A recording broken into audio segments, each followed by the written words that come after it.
देखो, आज हम लोग चैप्टर 5 में ही सरल परिपथ में आपको समझाने जा रहे हैं। सिंपल सर्किट में ही छठा 6 लेक्चर है।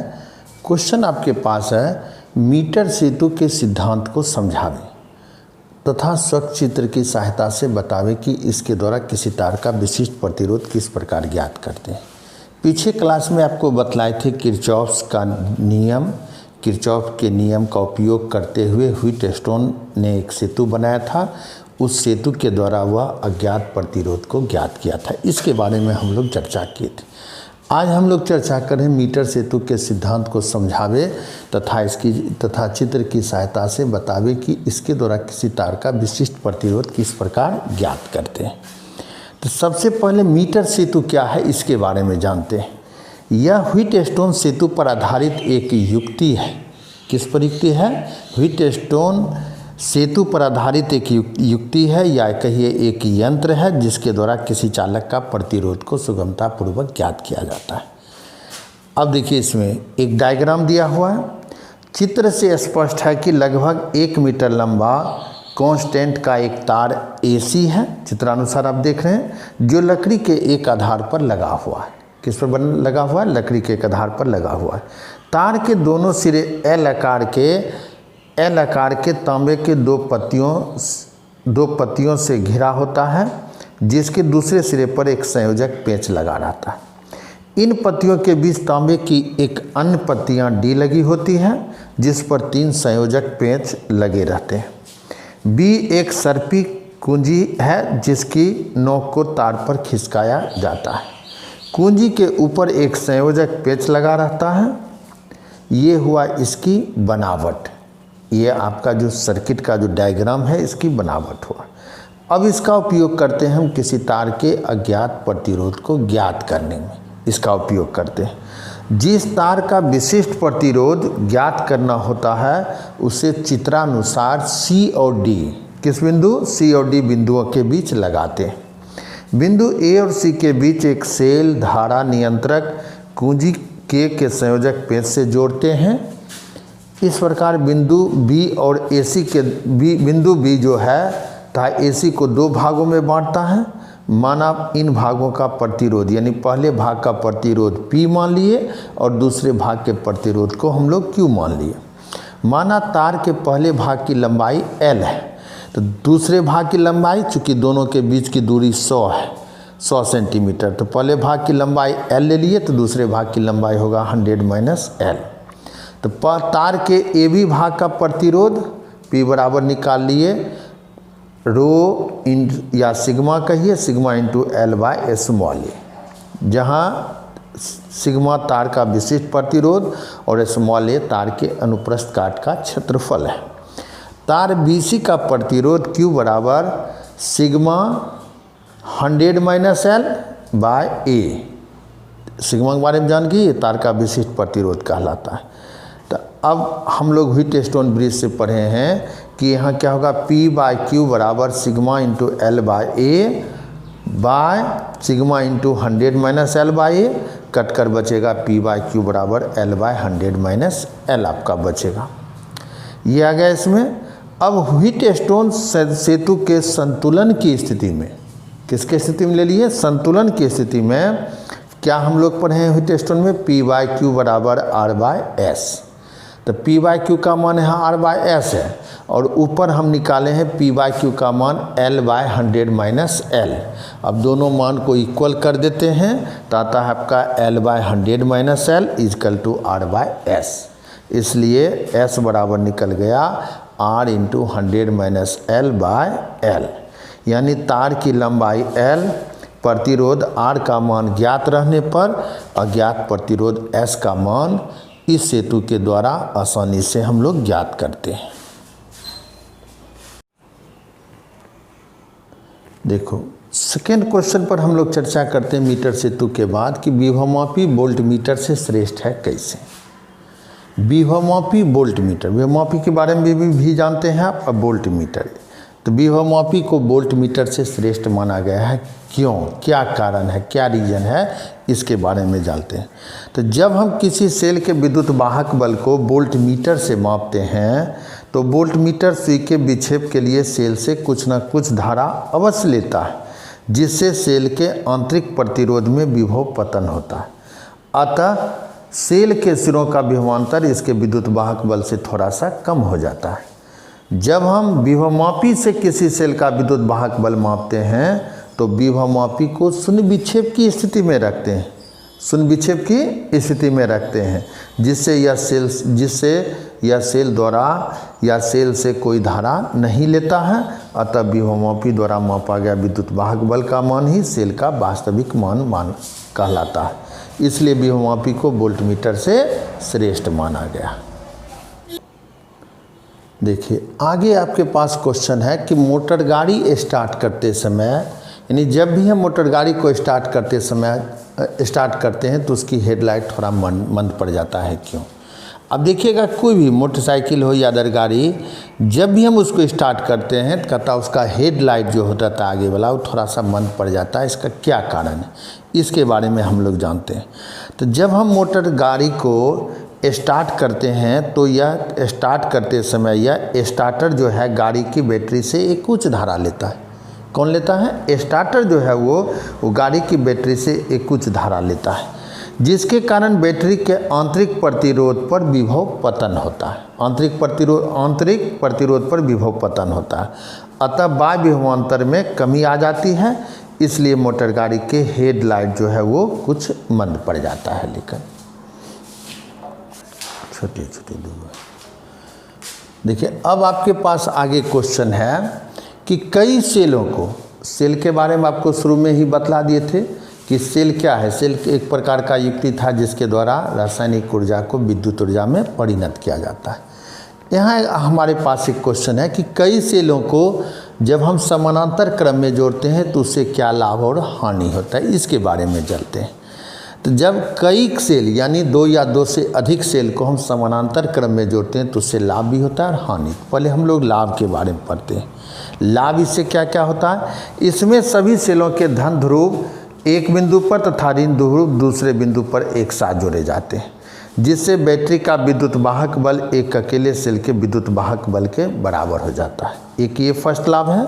सेकेंड है, यदि सेल का आंतरिक प्रतिरोध बाह्य प्रतिरोध की तुलना में अधिक हो तो सेल से बहने वाली धारा का मान काफ़ी बढ़ जाता है। थर्ड है, ये हुआ आपका 2 लाभ। हानि क्या है इससे कि यदि सेल का आंतरिक प्रतिरोध बाह्य प्रतिरोध की तुलना में कम हो तो इस स्थिति में सेल से बहने वाली धारा का मान कम हो जाता है। अतः इससे हमें कोई लाभ नहीं होता, यही एकमात्र हानि है उससे। देखो आगे हम लोग चर्चा कर रहे हैं कि विभवमापी क्या है। एक तने तार वाले विभवमापी के सिद्धांत को लिखें तथा इसकी सुग्राह्यता कैसे बढ़ाई जाती है एवं इसके उपयोग को लिखें। अब आप ध्यान दीजिए कि इस चैप्टर में आपको 3 बिहार बोर्ड में जो लॉन्ग क्वेश्चन पूछता है आपका 5 मार्क्स रहेगा, इसमें 3 तरह का लॉन्ग क्वेश्चन था। एक पहला हम लोग चर्चा की किरचॉफ्स के नियम, उसकी सहायता से व्हीट और स्टोन ने एक सेतु बनाकर अज्ञात प्रतिरोध ज्ञात किया था। दूसरा क्वेश्चन मीटर सेतु था। तीसरा क्वेश्चन पर हम लोग चर्चा कर रहे हैं कि विभवमापी क्या है। एक तने तार वाले विभवमापी के सिद्धांत को लिखें तथा इसकी सुग्राह्यता कैसे बढ़ाई जाती है इसके बारे में बतलाइए और विभवमापी के उपयोग को बतावें। इस चीज़ की हम लोग चर्चा करते हैं। तो सबसे पहले हम लोग जानते हैं विभवमापी क्या है। विभवमापी जिसको पोटेंशियोमीटर कहते हैं, वह यंत्र जिसके द्वारा किसी सेल के विद्युत वाहक बल या परिपथ के 2 बिंदुओं के बीच के विभवांतर को मापा जाता, उस यंत्र को ही विभवमापी कहते हैं। क्या है विभवमापी? वह यंत्र जिसके द्वारा किसी सेल के विद्युत वाहक बल या परिपथ के 2 बिंदुओं के बीच के विभवांतर को मापा जाता है, उस यंत्र को ही विभवमापी कहते हैं। ये आ गया विभवमापी क्या है। इसका प्रतिरोध जो है, विभवमापी का प्रतिरोध वो अनंत होता है। अब आइए इसका सिद्धांत। सिद्धांत में सबसे पहले इसका फिगर आप देख रहे हैं, ऊपर में बना हुआ ये फिगर है। इसमें समान मोटाई तथा क्षेत्रफल का एक चालक तार AB लेते हैं, जिसका A सिरा बैटरी B1 के धन सिरे से जुड़ा है तथा B सिरा एक धारा नियंत्रक और कुंजी की सहायता से बैटरी B1 के ऋण सिरे से जुड़ा हुआ है। E वह सेल है जिसका विद्युत वाहक बल ज्ञात करना है। ई के धन सिरे को तार के ए सिरे से तथा ऋण सिरे को गैल्वेनोमीटर के जो कि जे से जोड़ते हैं। चित्रानुसार आप देख रहे हैं कि इसके ऋण सिरे को गैल्वेनोमीटर के जो कि जे से जोड़ते हैं।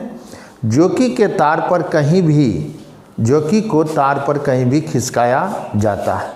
बैटरी B1 से परिपथ में इतनी धारा प्रवाहित करते हैं कि AB के सिरों के बीच का जो विभवांतर है, किसके AB के सिरों के बीच का जो विभवांतर है वो सेल के विद्युत वाहक बल से अधिक हो, सेल के विद्युत वाहक बल से अधिक हो। अब जॉकी J1 पर जब जॉकी J1 पर स्पर्श करता है तो AJ1, चित्रानुसार देखते जाइएगा कि जब जॉकी J1 पर स्पर्श करता है तो आप चित्र में देख रहे हैं कि AJ1 के बीच का जो विभवांतर है सेल के विद्युत वाहक बल से थोड़ा कम जाता है। परंतु जब जॉकी J2 पर रहता है तो AJ2 के बीच का विभवांतर सेल के विद्युत वाहक बल से अधिक होता है। अतः J1 तथा J2 के बीच एक ऐसा बिंदु J है जहाँ J1 और J2 के बीच में यह एक ऐसा बिंदु J है जहाँ धारामापी में कोई विक्षेप नहीं होता। इस स्थिति को शून्य विक्षेप की स्थिति कहते हैं। इस स्थिति में AJ के बीच का जो विभवांतर है वो सेल के विद्युत वाहक बल के बराबर हो जाता है। यदि AJ के बीच की लंबाई L, सेल का विद्युत वाहक बल E, टर्मिनल विभवांतर V हो तो शून्य विक्षेप की स्थिति में क्या आएगा आपका शून्य विक्षेप की स्थिति में आप चित्रानुसार देख रहे हैं V बराबर या E बराबर भी कहिए, E बराबर K इंटू L, जहाँ K एक नियतांक है जिसे चालक तार का विभव प्रवणता कहते हैं। उसे चालक तार का K को क्या कहते हैं, चालक तार का विभव प्रवणता कहते हैं। अब 2 पॉइंट आ गया, विभवमापी क्या है, तन्य तार वाले विभवमापी का सिद्धांत हो गया। अब इसकी सुग्राहिता के बारे में जानते हैं। विभवमापी की सुग्राहिता, विभवमापी को शून्य विक्षेप की स्थिति से थोड़ा सा खिसकाने पर धारामापी में जो विक्षेप होता है विभवमापी उतना ही अधिक सुग्राही होता है।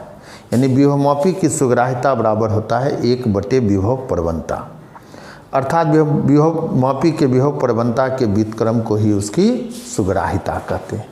ये आ गया सुग्राहिता। तो हम लोग जान गए विभवमापी क्या है, तन्य तार वाले विभवमापी का सिद्धांत भी जान गए, इसकी सुग्राहिता जान गए।